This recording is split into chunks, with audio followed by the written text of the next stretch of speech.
here. Here we go.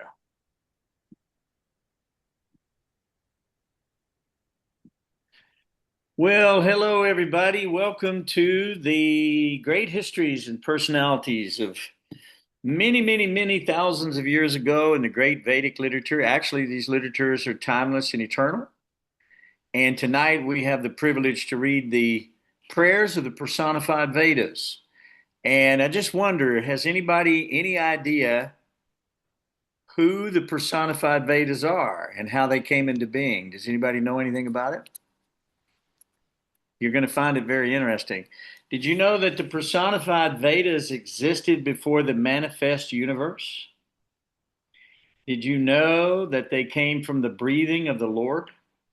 And just as great kings in the Vedic civilization used to wake up to prayers and glorification of all their wonderful activities and this and that, they were woke up in the morning with these wonderful praises and prayers and songs glorifying their activities. This is what the personified Vedas did for the Lord, for Mahavishnu. So they manifest from his breathing before he even manifests the universe. So it's pretty cool because they were pre-existing. All of us were unmanifest and now we're manifest again. But they were really the first created beings, if you will, before Lord Brahma. So I think you're going to find this very interesting. And the truth in this is so succinct. I mean, it's just so real that it's hard to escape. You're not going to be able to escape this truth. It's so powerful. So I'm glad you're here with us tonight. Let's start out with our pranams. Nama Om Vishnu Padaya Krishna Prasthaya Bhutale Srimate Bhaktivedanta Swaminiti Namane Namaste Saraswati Devam Gauravani Pratacharane Nirvishesha Shunyavadi Paschat Yare Sitarane Jai Shri Krishna Chaitanya Prabhu Nityananda Shri Advaita Garadhara Shivasari Gaura Bhaktivinda Hare Krishna Krishna Krishna Hare Hare Hare Rama Rama Rama Hare Hare Om Namo Bhagavate Vasudevaya Om Namo Bhagavate Vasudevaya Om Namo Bhagavate Vasudevaya. So, Srimad Bhagavatam, chapter 87, and the prayers of the personified Veda. I think you're going to find this very interesting. So, I'll read the first 10. Text 1. Sri Pariksit said, O Brahmana, how can the Vedas directly describe the supreme absolute truth, who cannot be described in words? The Vedas are limited to describing the qualities of material nature, but the Supreme is devoid of these qualities, being transcendental to all material manifestation and their causes. Sukadeva Goswami said, the Supreme Lord manifested the material intelligence, senses, mind, and vital air of the living entities so that they could indulge their desires for sense gratification, take repeated births to engage in fruitive activities, become elevated in the future lives, and ultimately attain moksha or liberation. Those who came before even our ancient predecessors meditated upon this same confidential knowledge of the absolute truth. Indeed, anyone who faithfully concentrates on this knowledge will become free from material attachments and attain to the final goal of life. Guys, this is a big deal. This is a really strong statement, okay? I'd say it's a wonderful guarantee to us all, wouldn't you? So let's make a note of that one. Okay. All right, sorry about that. All right. In this connection, I will relate to you a narration concerning Supreme Lord Narayan. Mm-hmm. It is about a conversation that once occurred between Sri Narayan Rishi and Narada Muni. Once while traveling amongst the various planets of the universe, the Lord's beloved devotee Narada went to visit the primeval sage Narayana at his ashram. From the very beginning of the Brahmana's day, Lord Narayan Rishi has been undergoing austere penances in the land of Bharat, where perfectly performing religious duties and exemplifying spiritual knowledge and self-control, all for the benefit of the human beings in both this world and in the next. There, Narada approached Lord Narayan Rishi, who was sitting amidst sages in the village of Kalapa or Kalapa. After bowing down to the Lord, O hero of the Kurus, Nanda asked him the very same question you have asked me. As the sages listened, Lord Narayan Rishi related to Narada an ancient discussion about the absolute truth that took place amongst the residents of Janaloka. The personality of Godhead said, O son of self-born Brahma, once, long ago, on Janaloka, wise sages who resided there performed a great sacrifice to the absolute truth by vibrating transcendental sounds. These sages, mental sons of Brahma, were all perfect celibates. At that time, you happened to be visiting the Lord on Svetadweep, that supreme Lord in whom the Vedas lie down to rest during the period of universal annihilation. A lively discussion arose amongst the sages on Janaloka as to the nature of the supreme absolute truth. Indeed, the same question arose then that you are asking me now. Although these sages were all equally qualified in terms of Vedic study and austerity, and although they all saw friends, enemies, and neutral parties equally, they chose one of their number to be the speaker, and the rest became eager listeners. So, who would like to pick this up at 12:13 text? Uh, Go I ahead. can do it. Oh, perfect. Please read about 10 and then we'll pass it along. Yes, Prabhu. All right.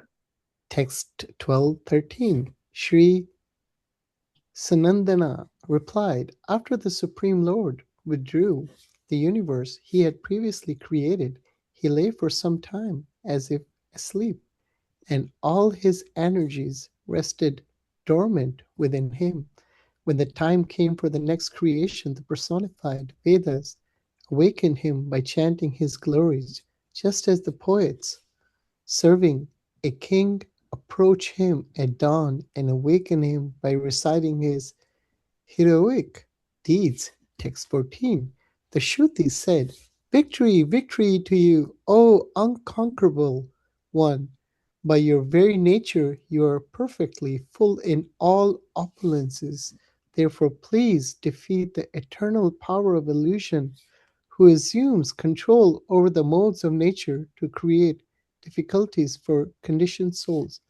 O you who awaken all the energies of the moving and non moving embodied beings, sometimes the Vedas can recognize you as you support with your material and spiritual potencies. Text 15. This perceivable world is identified with the Supreme because the Supreme Brahman is the ultimate foundation of all existence, remaining unchanged as all created things are generated from it and at last dissolved into it, just as clay remains unchanged by the products made from it and again merged with it. Thus it is toward you alone that the Vedic sages direct all their thoughts, words, and acts. After all, how can the footsteps of men fail to touch the earth on which they live? Text 16. Therefore, O master of the three worlds, the wise get rid of all misery by diving deep into the nectarian ocean of topics about you, which washes away all the contamination of the universe. Then what to speak of those who, having by spiritual strength rid their minds of bad habits and freed themselves from time, are able to worship your true nature, O Supreme One, finding within it uninterrupted bliss. Text 17. Only if they become your faithful followers are those who breathe actually alive, otherwise, their breathing is like that of a bellows. It is by your mercy alone that the elements, beginning with the Mahat Tattva and false ego, created the egg of this universe. Among the manifestations known as Anamaya and so forth, you are the ultimate one, entering within the material coverings along with the living entity and assuming the same forms as those he takes, distinct from the gross and subtle material manifestations. You are the reality underlying them all. Text 18. Among the followers of the method set forth by great sages, those with less refined vision worship the Supreme as present in the region of the abdomen, while the Arunis worship him as present in the heart, in the subtle center from which all the pranic channels emanate. From there, O unlimited Lord, though these worshippers raise their consciousness upward to the top of the head, where they can perceive you directly, then passing through the top of the head toward the supreme destination, they reach that place from which they will never again fall to this world into the mouth of death. Text 19. Apparently entering among the variegated species of living beings you have created, you inspire them to act, manifesting yourself according to their higher and lower positions, just as fire manifests differently according to the shape of what it burns. Therefore, those of spotless intelligence who are altogether free from material attachments realize your undifferentiated, unchanging self to be the permanent reality among all these impermanent life forms. Text 20. The individual living entity, while inhabiting the material bodies he has created for himself by his karma, actually remains uncovered by other gross or subtle matter. This is so because, as the Vedas describe, he is part and parcel of you, the possessor of all potencies.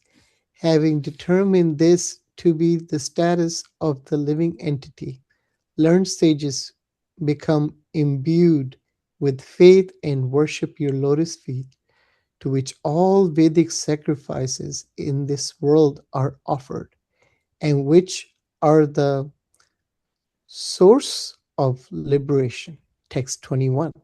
My Lord, some fortunate souls have gotten relief from the fatigue of material life by diving into the vast nectar ocean of your pastimes, which you enact when you manifest your personal forms to propagate the infathomable science of the self. These rare souls, indifferent even to liberation, renounce the happiness of home and family because of their association with devotees who are like flocks of swans enjoying at the lotus of your feet. Prabhu, I read 10. That's perfect. Thank you. That was Thank very you so much. good. Thank Very you, nice Prabhu. reading too. Thank you. So, anybody else want to pick it up there?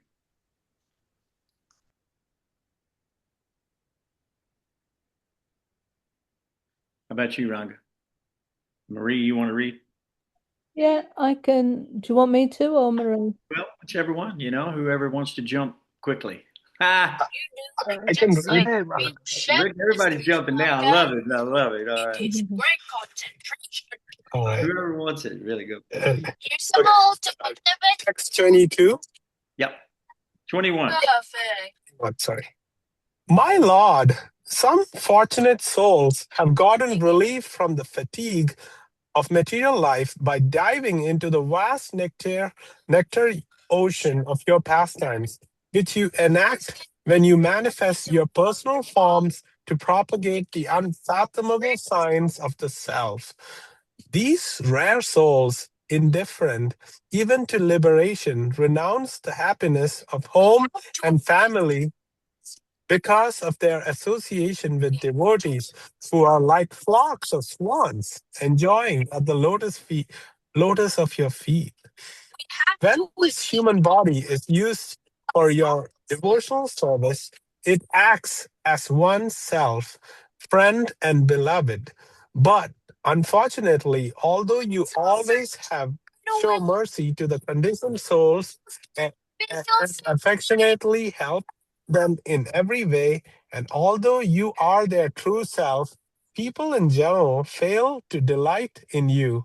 Instead, they commit spiritual suicide by worshipping illusion.